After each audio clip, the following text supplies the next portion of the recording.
ഇങ്ങോട്ട്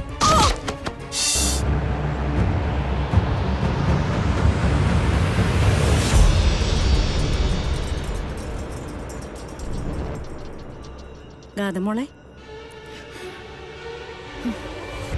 ഇത് എന്തു പറ്റി? എന്നും മോള് വിളക്ക് കൊളുത്തുന്നല്ലേ, ഇന്ന് മറന്നോ? അതമ്മേ ഒരുപാട് യാത്ര ചെയ്ത് ക്ഷീണിച്ചു വന്നതുകൊണ്ട്. എന്നാ പിന്നെ മോള് റൂമിലേക്ക് പൊയ്ക്കോ, വിളക്ക് അമ്മ കൊളുത്തിക്കോളാം. വേണ്ട, ഞാൻ കൊളുത്തിക്കോളാം. എത്ര ക്ഷീണം ഉണ്ടായാലും അതൊന്നും മറ്റൊരാൾക്ക് വിട്ടുകൊടുക്കില്ല അല്ലേ?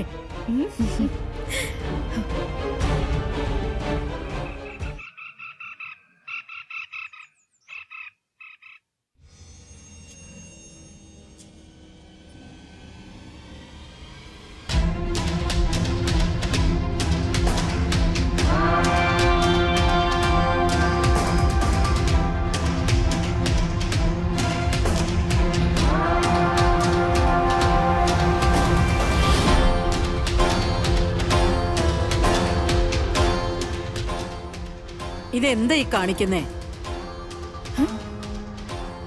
നിന്നോടാ ചോദിച്ചത്, ഇതെന്താ ഈ കാണിക്കുന്നേന്ന്. കണ്ടല്ലറിഞ്ഞൂടെ, വിളക്കൊരുക്കിക്കൊണ്ടിരിക്ക. ഇതെവിടുത്തെ പരിഷ്കാരാ? ഒന്നുകിലും ഒരു തിരി, അല്ലെങ്കിൽ 3 തിരി. ഉമ്മർത്ത് കത്തിച്ചു വെക്കുന്ന നിലവിളക്കിലേ അതാ വേണ്ടത്. ഇതെവിടുന്ന ഈ 4 തിരി? 4 തിരിയിട്ട് കത്തിച്ചാലേ എന്താ കുഴപ്പം? അതിന്റെ കുഴപ്പം മനസ്സിലാവണമെങ്കിലേ തലയിൽ കുറച്ച് ബോധം വേണം. അതെങ്ങനെയാ? അഹങ്കാരം അല്ലാതെ മറ്റൊന്നും ഇല്ലല്ലോ തലയില്.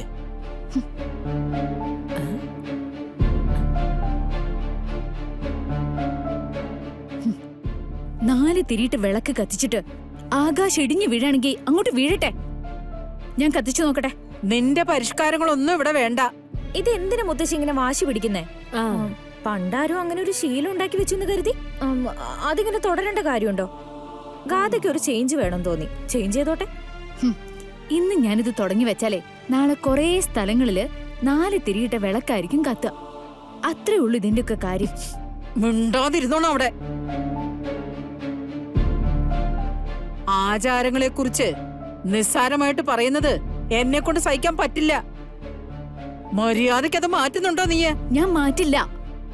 എന്നാ ഞാൻ മാറ്റിക്കോളാം. എന്റെ കുടുംബം ഇത്.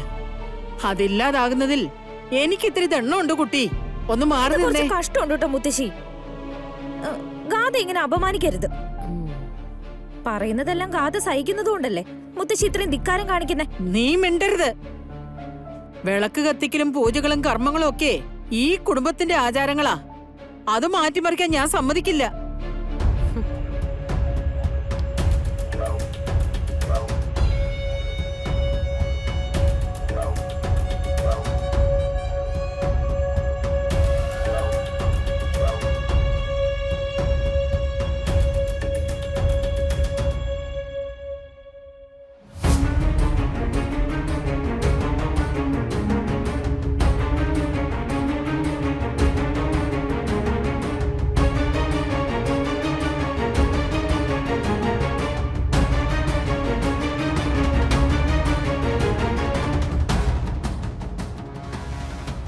കൈയെടുക്കടി.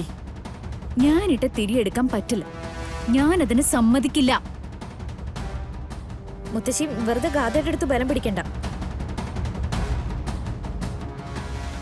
ഗാഥ സാധാരണ പെണ്ണൊന്നും അല്ല, സിത്താര ശ്രീനിവാസന്റെ മകളാ. കുടുംബകാരണവരാണെന്നൊക്കെ പറഞ്ഞാലും മുത്തശ്ശി അതിന്റെ താഴെ വരും.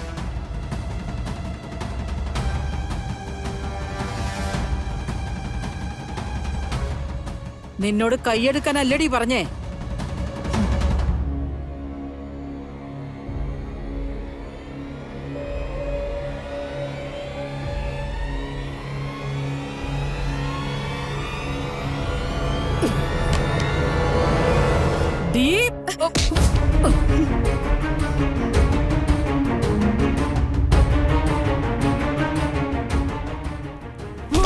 ഇങ്ങോട്ട്.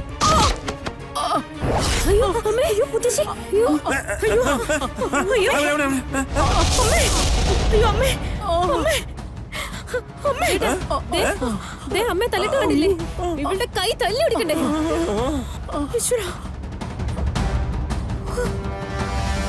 ഗാഥയുടെ ഭാഗത്ത് തെറ്റൊന്നുമില്ല. അഹങ്കാരം കാണിച്ചത് മുത്തശ്ശിയ. നീ മുത്തശ്ശിയെ ഉപദ്രവിച്ചോളാം നീ ന്യായീകരിക്കുന്ന. ഉദേട്ടാ, നന്ദേട്ടനെ ഫോൺ ചെയ്. എത്രയും പെട്ടെന്ന് വരാൻ പറ. ഇതെങ്ങനെ വെറുതെ വിട്ടാ പറ്റില്ലല്ലോ. നീ അമ്മയ്ക്ക് നേരെ കയ്യൊങ്ങാറായല്ലടി. എനിക്ക് നേരെ ആര് നിന്നാലും ഞാൻ കൈ ഓങ്ങും. അതിന് പ്രായം സ്ഥാനൊന്നുമില്ല. ഗാഥ ശ്രീനിവാസ് അത് നോക്കാറുമില്ല.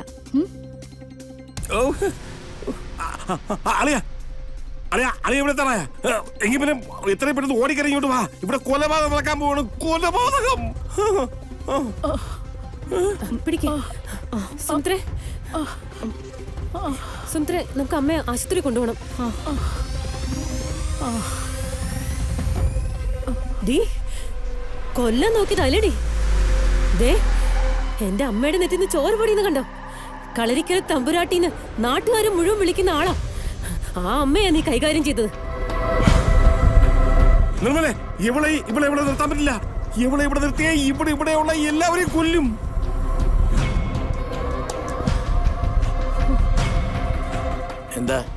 എന്താണ്ടായേ? അമ്മയും ഗാഥമോളും തമ്മിൽ എന്തോ പ്രശ്നമുണ്ടായി. ഗാഥമോള് അമ്മയെ പിടിച്ച് തള്ളിയോ?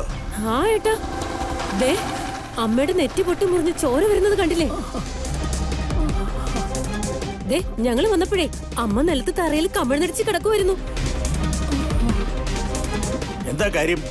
എന്താ സംഭവിച്ചേ? സന്ധ്യാദീപം കൊളുത്താൻ 4 തിരിയിട്ട വിളക്ക് കത്തിക്കാൻ നോക്കി. അത് ശരിയല്ല. തിരിയുടെ എണ്ണം കുറയ്ക്കണമെന്ന് ഞാൻ പറഞ്ഞു. എന്റെ ശീലങ്ങളെ നടക്കുന്നും പറഞ്ഞ് വാശി പിടിക്കുക. അത് അംഗീകരിച്ചു കൊടുക്കാൻ പറ്റുമോ? ആരുടെയും ശീലങ്ങൾ അനുകരിക്കാൻ വേണ്ടി ജനിച്ചവളല്ല ഞാൻ. എനിക്ക് എന്റേതായ ശീലങ്ങൾ ഉണ്ടാവില്ലേ?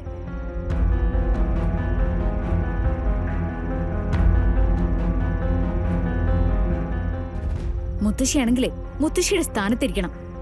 അല്ലാതെ ആവശ്യമില്ലാത്ത കാര്യങ്ങളുമായിട്ട് എന്റെ അടുത്തേക്ക് വന്നാലേ ഞാൻ ഇനി വിട്ടു തരില്ല. എന്താടി നീ പറഞ്ഞേ? എന്റെ അമ്മ നീ എന്ത് ചെയ്യുന്നാ പറഞ്ഞേ? നീ ആരാ എന്താന്നൊക്കെ കൃത്യമായിട്ട് അറിയാവുന്നവനാ ഞാൻ. എന്റെ നാവൊന്ന് ശരിക്കും പൊങ്ങിയാലുണ്ടല്ലോ. ഓ, നാവാണോ നിങ്ങളുടെയൊക്കെ അഹങ്കാരം? എന്നാലോ ഒന്ന് കാണട്ടെ. ഗാഥയെ പറയാനുള്ളതൊക്കെ എന്താണെന്ന് വെച്ചാ പറയാം. എന്നെ ചോദ്യം ചെയ്തതിനുള്ള അനുഭവമാണ് ദേ ആ കിടക്കുന്നത്. അതിനി ആര് ശ്രമിച്ചാലും ഇത് തന്നെയായിരിക്കും അനുഭവം. എടീ,